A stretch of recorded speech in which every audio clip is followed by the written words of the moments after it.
shorty that took YBC Dul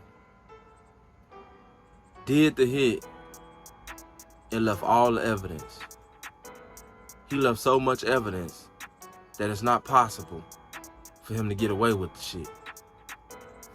Video surveillance, you got ballistics, you got your fingerprints everywhere in the car that y'all tried to burn up and failed. Oh, and by the way,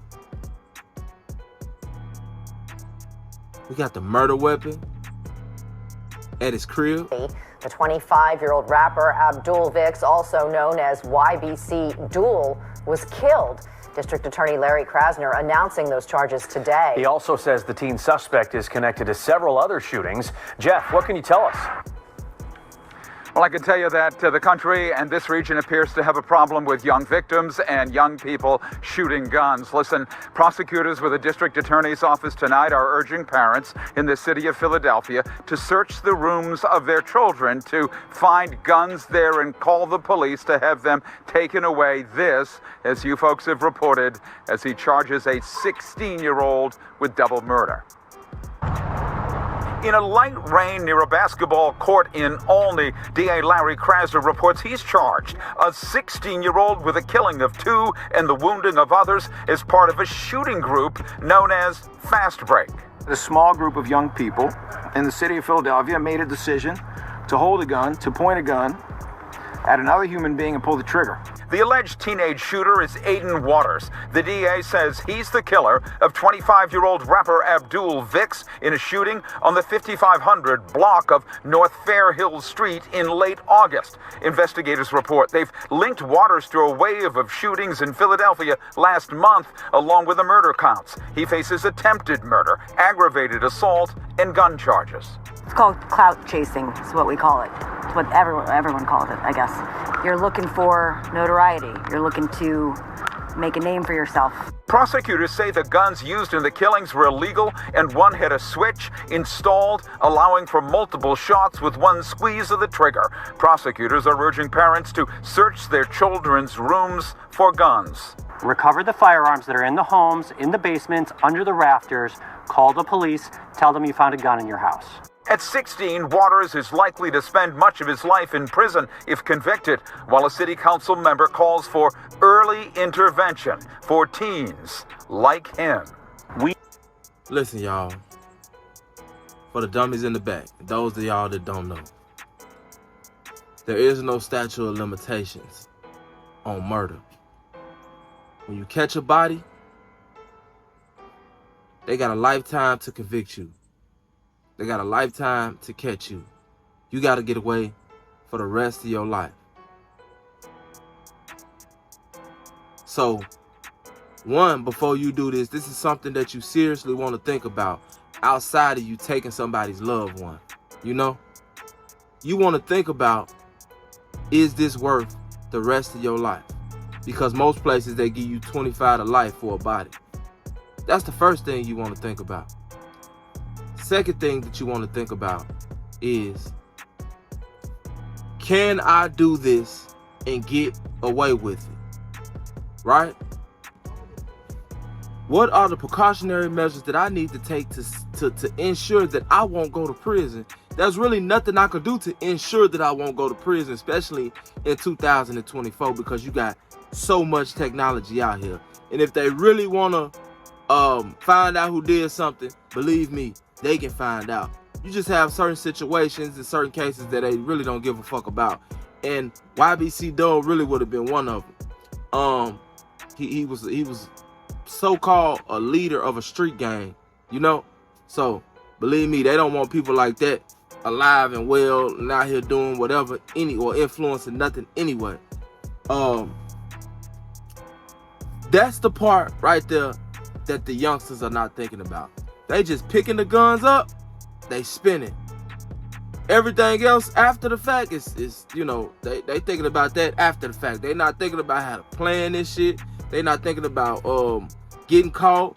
They not thinking about, you know, getting rid of evidence. They not thinking about nothing like that. Like, that's the least of their worries until they get caught. And then when they get caught, boom, There it is. Now they telling on everybody. And this ain't how it used to be.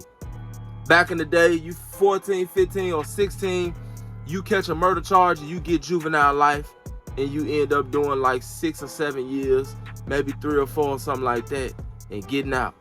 It's not like that. It's not like that. Now, they're charging you as an adult because they feel like you're mentally responsible enough and you have the capacity to understand exactly what you're doing. How did they link Waters to Vic's killing?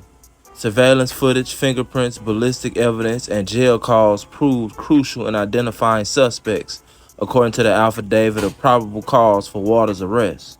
The night Vic was killed, police said they recovered the shooter's getaway car on the 6900 block of North 15th Street. The car, which had been stolen in Cheltenham a week earlier, had been burned, but detectives recovered ballistic evidence inside, as well as a series of fingerprints along the doors, the affidavit says.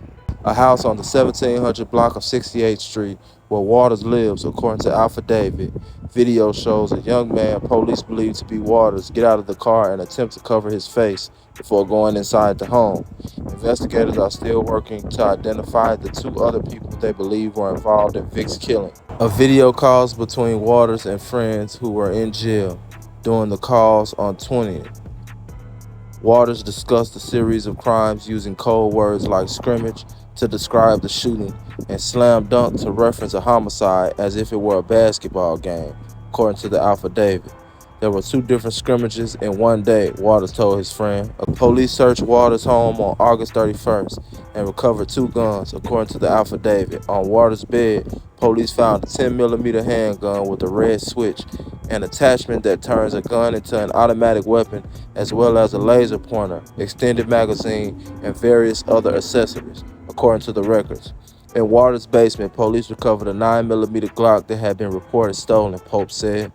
A ballistic test of that gun, Pope said, matched the cartridge casings found at the scene of Vic's killing and 2 other shootings. Y'all out here premeditating murders. Y'all know what y'all doing. You were smart enough to plan this out or track somebody and then go kill them. You smart enough to catch this case and do this time, you know? Like I said in my last video, the saddest part about this is that guys be out here dissing and doing all of this and be out here basically shaking hands, be out here basically free game. If I was doing all of that shit that y'all be doing, there's no way I would be the most protected nigga on earth. I would literally be scared to be outside like that, not knowing, knowing that I ain't got no protection. Knowing that I'm from a city like Chicago, knowing that I'm from a city like New York, knowing that I'm from a city like Philly, knowing that niggas will come and peel your muffin cap back. No, ain't no will. Niggas are going to come and peel your muffin cap back. You priority. You priority. You doing all this in the street. You talking all this shit over the internet. You are priority. Niggas are coming. Ain't no ifs, ands, and buts about this. So it's not if. There's no if.